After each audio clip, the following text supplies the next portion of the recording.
Transform component unity का essential part है। जो भी गेम ऑब्जेक्ट है, चाहे वो एम्प्टी क्यों ना हो, आप उसमें एक ट्रांसफॉर्म फंक्शन देखेंगे जिसमें पोजीशन, रोटेशन और स्केल होता है। अब आप पोजीशन को अगर देखें तो इसमें एक्स वाई और जी एक्सिस होते हैं, और रोटेशन में भी एक्स वाई और जी एक्सिस होते हैं, और इसी तरह स्केल में भी एक्स वाई और जी एक्सिस होते हैं। हम एक प्लेन ले लेते हैं और उसके ऊपर हम एक 3D क्यूब ले लेते हैं। इससे आपको समझने में आसानी होगी।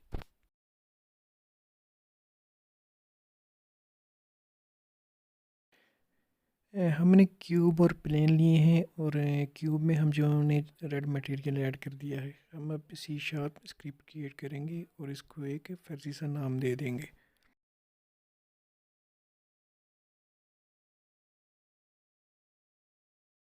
हम इसको डबल क्लिक करके ओपन कर लेंगे और विजुअल स्टूडियो में इसको ओपन करेंगे।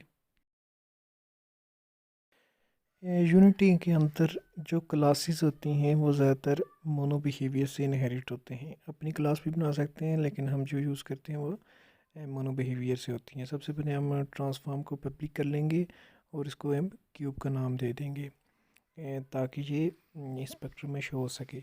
उसके बाद हम पब्लिक कर लेंगे और वेक्टर 3 ले लेंगे। वेक्टर 3 जो है वो हम डायरेक्शन के लिए यूज़ करते हैं, एक्स वाई और जी एक्सिस में। ये भी मोनो बिहेवियर की क्लास है। हम इसको अब सेव करेंगे।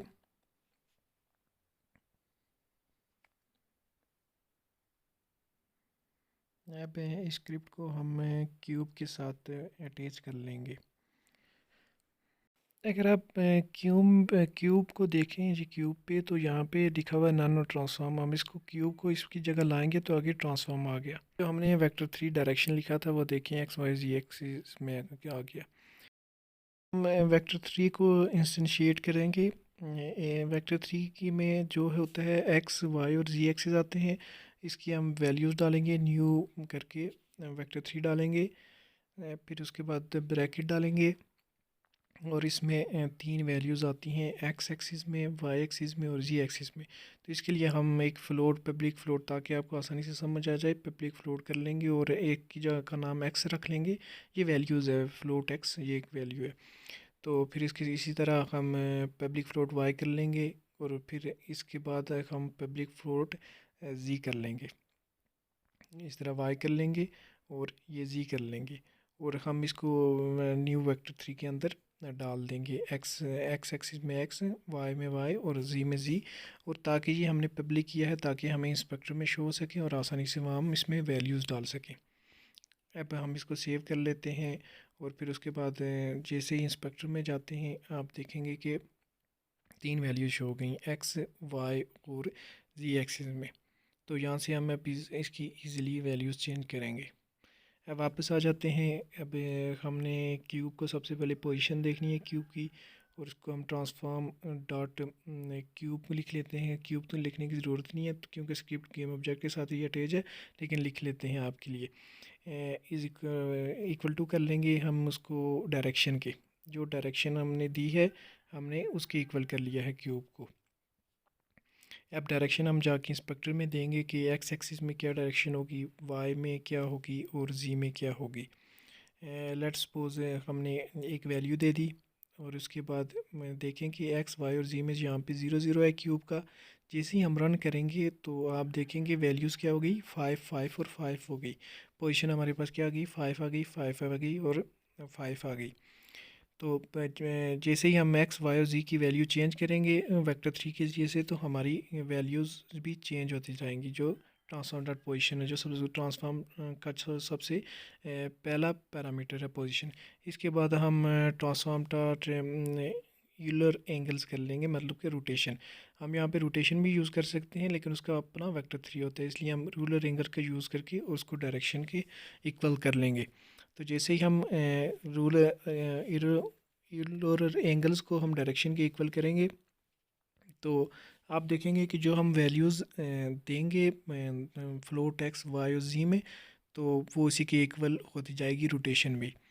लेट्स सपोज हमने एक वैल्यू दे दी 45 45 45। जैसे ही हमने यहाँ से प्ले किया, आप देखेंगे कि जो हमारे पास रोटेशन आ गई 45 45 45 आ गई है।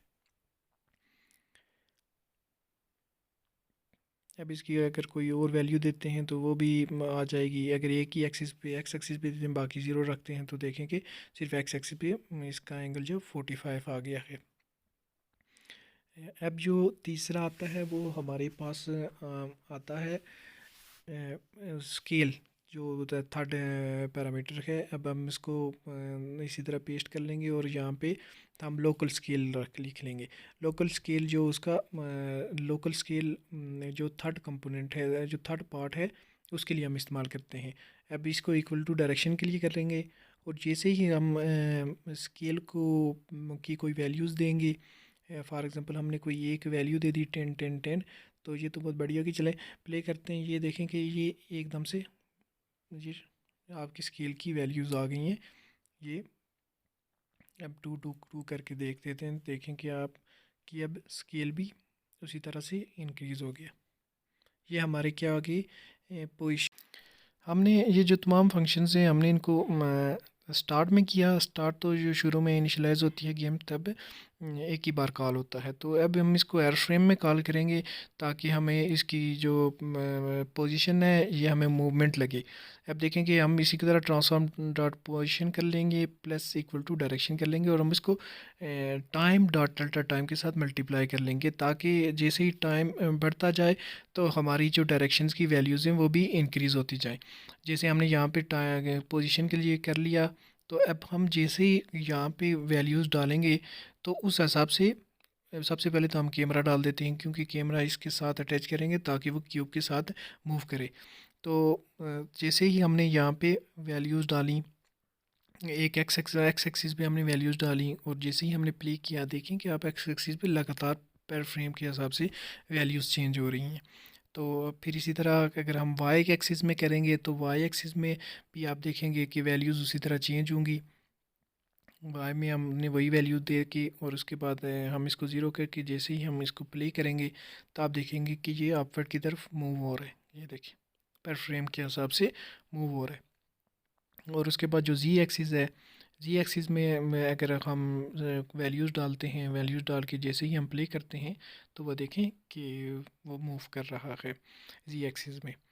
इसी तरह हम वापस कैमरा निकाल के तो सामने साइड पे रख दिया, ताकि आगे जो रोटेशन है और स्केल के लिए हमें इसकी ज़रूरत नहीं है।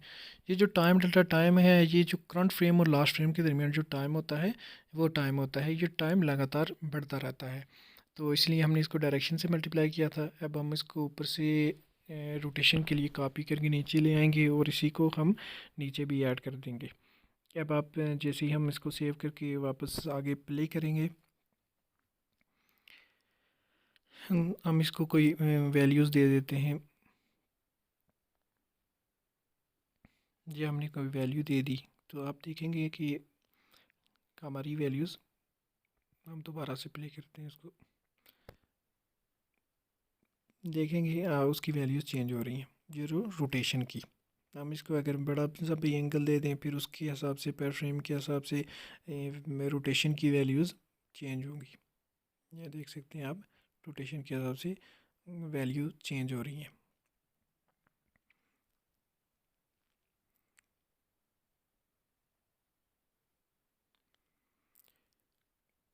अब हमारे पास जो तीसरा आता है वो लोकल स्केल आता है। तो हम इसी को कॉपी पेस्ट कर लेंगे नीचे, नीचे कॉपी पेस्ट करके। तो उसके साथ हमने क्या करना है कि वही plus equal to direction multiply by time delta time को जैसे ही हम इसके साथ ऐड करेंगे तो आप देखेंगे कि इसका स्केल भी इंक्रीज़ हो रहा है पर फ्रेम के हिसाब से।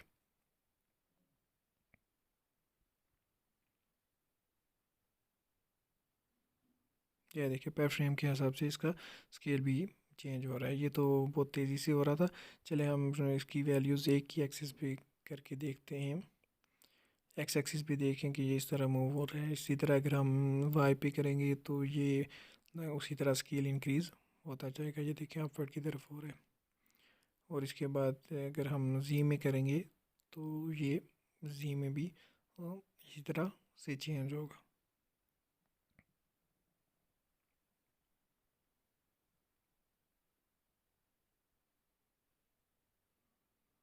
तो ये हमारा जो था ये बेसिक्स थी। ट्रांसफॉर्म के अलावा वाले से हमने इसमें पोजीशन, रोटेशन और स्केल 3 चीज़ें देखी और उनकी मूवमेंट देखी और उनकी बेसिक्स देखी कि कैसे हम ट्रांसफॉर्म के थ्रू किसी भी चीज़ को मूव करवा सकते हैं यूनिटी के अंदर।